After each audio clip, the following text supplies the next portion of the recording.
Hello, hello, hello. I really don't know what's going on with my life. This is unnormal. But I'm doing it on my phone now because I don't know what's going on with my laptop. So I'm going to go over it one more time. We all struggle with speaking up at work, especially when it comes down to speaking up to a boss. Um, it could be challenging. Prior experience with speaking up or thoughts, a performance that we had in the past could make us cringe with the thought of speaking up at work. The fear of retaliation or culture norms of the job force can keep you hidden, and your voice is not heard, and you don't level up in your career. Today we're going to talk about common mental filters that keep us stuck, figuring out how to use your voice to leverage up. And we're going to understand how to position yourself so you can talk to different people on different levels so you can be able to communicate your needs properly. Before we begin, I'm Janaea Frederick. I'm a career development coach. I help professionals up-level their confidence so they can get to the next level in their career. Even if they don't know what it is right now, I help them find purpose. I help them get that promotion or start a new business if that's what it is. Let's begin. Mental filters. Mental filters are the thoughts we tell ourselves and we identify it as that keeps us stuck in where we at. It hurts us. Let's start with our family values. Maybe they told you be a good kid, or maybe they told you don't speak when the adult's speaking, but internalized you were saying that your voice doesn't matter. I was working with a client recently that struggled with telling people what her real career dreams was. She went around with a lot of anger, expecting pleasing everybody instead of pleasing herself. Until we got over the hump of the barriers that kept her stuck in where she was. We couldn't get her to where she was till today, which is starting to own her own business in cooking. Environment of comparing to each other a lot. If you work in an environment where people compare us, we in this culture where people compare us from who we are and who we not, be like so and so, be and so and so. That's another thing that could keep us stuck because we always look at what people doing, but we don't ever do what they doing. So we internalize that, oh, this is perfection, or this is whatever we think in our mind, this is what it is. No positive reinforcement. So we don't have nobody telling us that we did a good job or that's good for what we did. So then we get stuck in looking for it through people or through the environment. And then we don't get it. We feel sad and we feel stuck. Now let's say if being bold is not your thing. I know it's not mine. So I'm an introvert by nature. But let's say that's not your thing. So you got to build your credibility. With me, what I would do is, in my job when I was a case manager, I had to keep emails of everything that was going on. Basically, it's always in your perspective, but having a track record would help you seem more reliable. Prepare your messages. Always prepare. I can't stress enough how I practice in the mirror. I practice in the shower. I take my notes. And I make sure I'm giving the best presentation possible before I present it. What I want y'all to get from this message completely is that you have to separate yourself from who you were as a child. It probably served you good when you was a child, not speaking with adults. But in this world of culture, expressing yourself is how you get promotions. It's how you level up without being able to be confident enough to speak up. You'll stay where you're at. Let's talk about those bad experiences that can impact communication. As humans, we tend to stick to negative more than positive. We discount our positive, and we focus on the negative of every experience we ever have. So I'll tell you about a time when I was in Spanish class, and my Spanish teacher used to make us stand up in front of everybody and speak Spanish. I don't know Spanish at all. If you ask me a Spanish word, all I know is hola, uno, dos, tres, catorce, and I'm probably saying that wrong. But he used to make us say like our names, where we from in Spanish. I'm horrible at it. But I used to wait till be the last one, because the way he would do it is once you did your Spanish speech in front of everybody, you could leave. So I mean less people, and he didn't have to come back to class. So I mean less people to do my speech in front of. But it didn't make me less nervous. I still was nervous.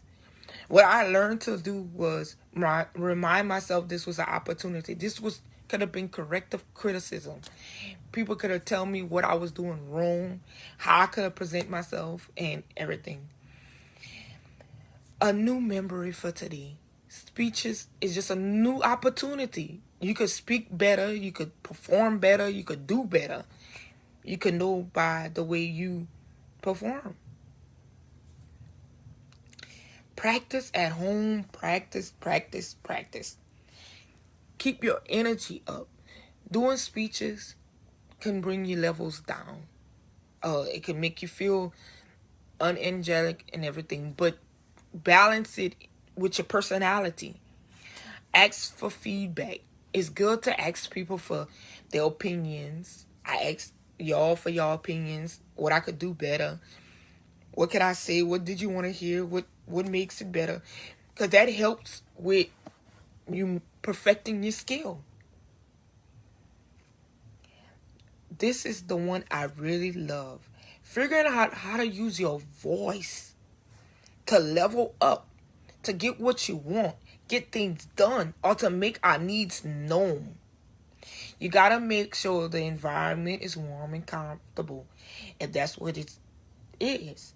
Or make sure the environment is serious. What I mean by that is, if you're having a serious talk with somebody, don't try to do it in front of everybody. They have some bosses that no matter how you say the things, you go sound like you're trying to challenge the authority. So that one you would try to do one-on-one. Say, can I speak to you? One-on-one. Can we talk? And ask them what's their needs and their wants. Pose the statement as a question, like your thoughts. For instance, let's say you disagree with your boss on something. Don't say, "Oh, I disagree with you. Everything you're saying is not right." Try saying, I agree with you, but have you ever considered this? ? This is the way you get around not feeling like you're not heard. But don't think you will be heard just because you use this trick. It's just letting you know that you starting to exercise your voice. Know the role you want to play in this situation. Do you want to be the worker? Do you want to be the boss? What role are you playing? Again, your energy level. Prepare your messages. Again, and make it simple and precise. People attention span is short. Maybe 3 minutes max. That's why commercials is 3 minutes. So to keep people in attention, you got 3 minutes to keep their attention. Once you got their attention at 3 minutes, you gotta keep, pumping it up, doing things to keep their energy up and keeping them engaged with you. If you understand this, type hashtag understanding. Baby, I understand this.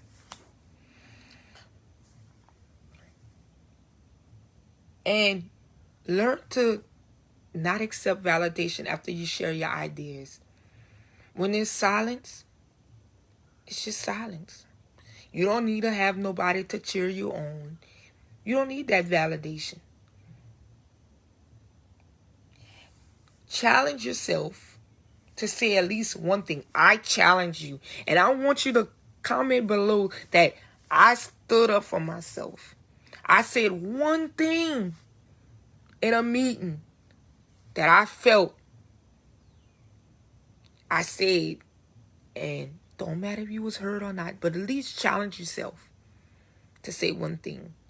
And then pose it. Say like, hashtag challenge accepted. We all get nerve right when a boss want to schedule a meeting with us. Don't. I used to have my heart rate race real fast, especially in the job. I was replacing him. I was at the job. I lost my grandfather in August. I started the job, I want to say in May-ish. So I lost my grandfather soon after I got the job. I was in school online getting my master's degree. This was the job I talk about. 6 months later, I was fired. I remember I had benefits when I started, so I got to get off when my grandfather passed away. And everything was cool at my job at the beginning. Then I was in a abusive marriage.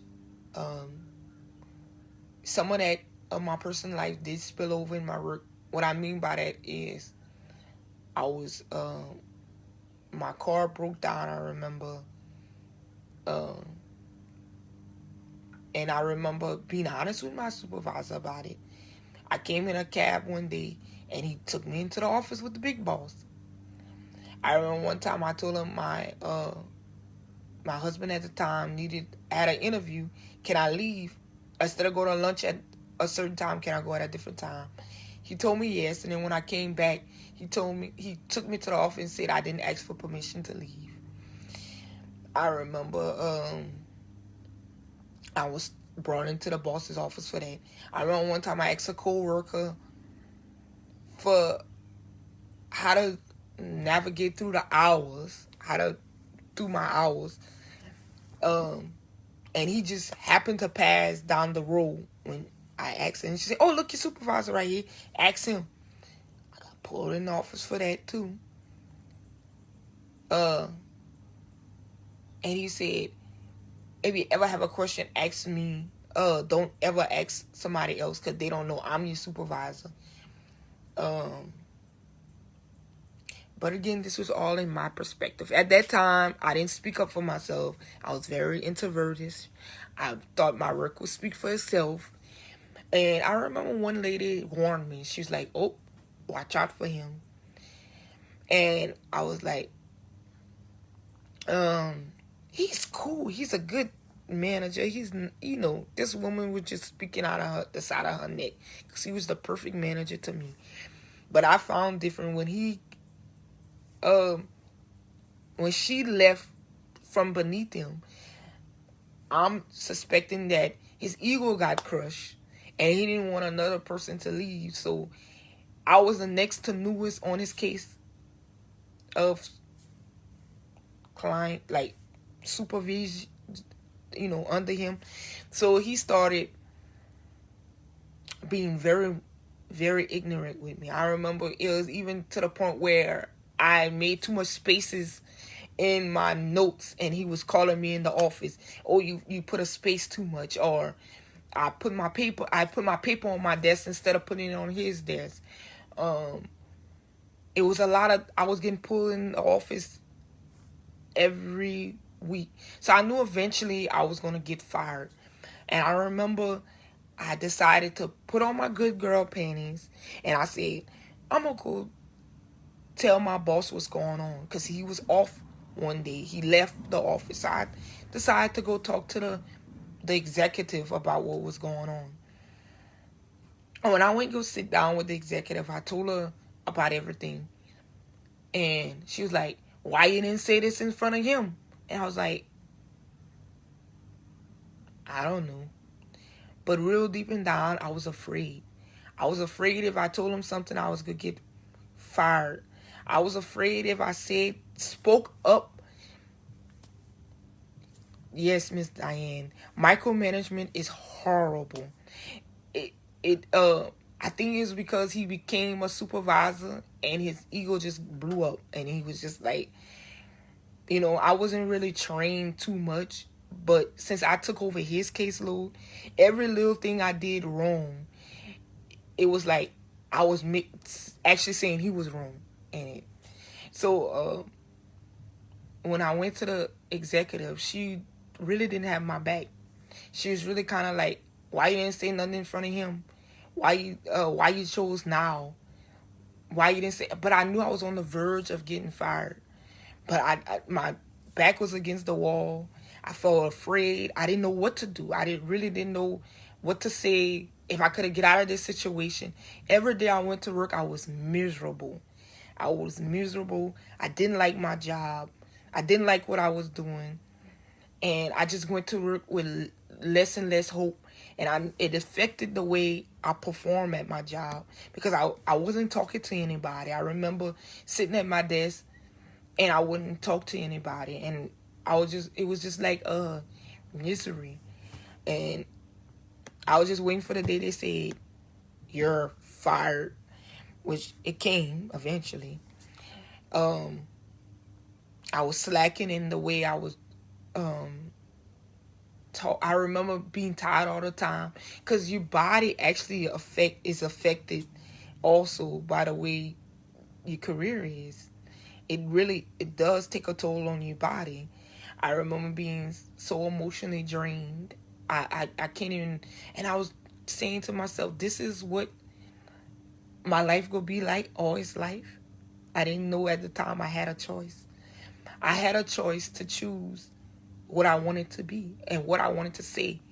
But I grew up thinking that my voice didn't matter, or maybe I need to make sure I say it perfectly before I present it to him. So I was trying to be perfect and make sure I had evidence, and I was trying to make sure he was okay, but not I was okay.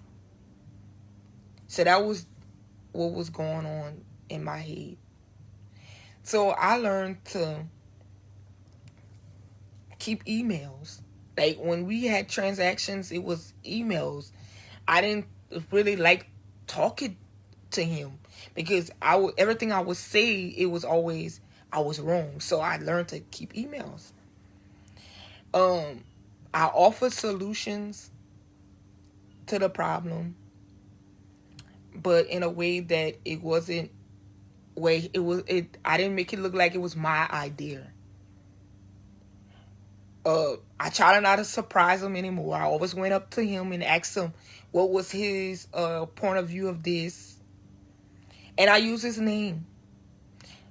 Try to use your manager name because it's like more of a personal relationship.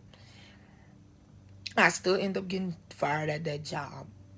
But I learned then that I know I didn't want something like that ever again in that type of workforce. So I'm learning to become more of me, being okay with who I am. We have to learn to know what our audience care about. Learn to what they care about, what is their needs, what is their wants. Be able to communicate that, be prepared. Another thing good with is speaking to people on your own level.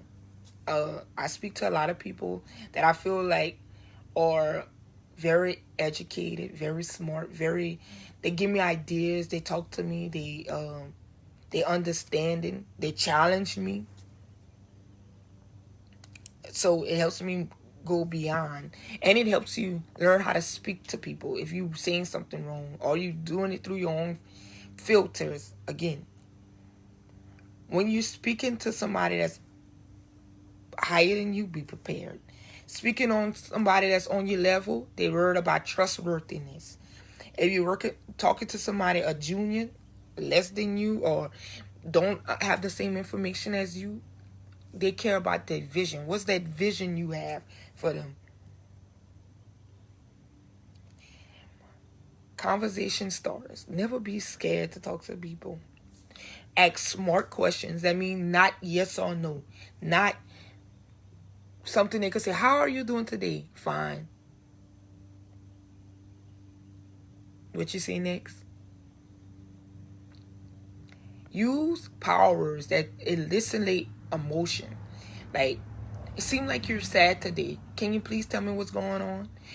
Ask some emotion so they could give you some emotions. Okay, that's all I have for you today.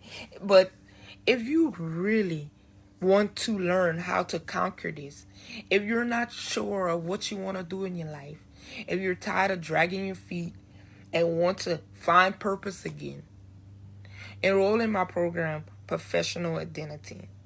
I'm giving it that as a discount for 10 people. I already got 6 people enrolled, so that means only 4 people can enroll this week at the discounted price. In this program, you're going to learn more about yourself. You're going to stop being so drained with the possibility. No more arguments when you come home from work. No more turning over when that alarm clock come on. No more being, oh no, I gotta go to work again. You're gonna find fulfillment, and you're gonna know what direction you should go next. If that sound like you, I'll drop the link below so you could enroll. What about if you feel like, I want to get that promotion, I want to start that business, but I don't know where to start? The next level is the program for you. In this program, we're going to learn how to the levels at what you want. How to do the interview. What skills you need. What the fundamentals you need to get to that promotion. How to salary negotiate without being afraid. How to speak with confidence. This is all in the next level program. What about if you're in the job you like? You're not worried about dragging your feet, but the stress of the job is weighing you around. You come home and you seem like you're still working. You're at work, you're working. You come home, you're working. And your family feels it. Your husband say you're not there. Your children say that you're not paying attention to them. You don't have time for them. You're always angry. Your life seems like it's just work, work, work, work. Well, in this program, we're going to learn how to work less and live. Not to live to work, but to work to live. So what that means is you're going to learn to set boundaries. You're going to learn how to speak up with confidence. You're going to learn how to set priorities. You're going to learn how to balance your work-life balance. So if that's the program for you, sign up. It's called Career Development. Well, that's all I have for y'all today. I hope you enjoyed this live training. And I hope to see you in my program. Have a wonderful, wonderful day.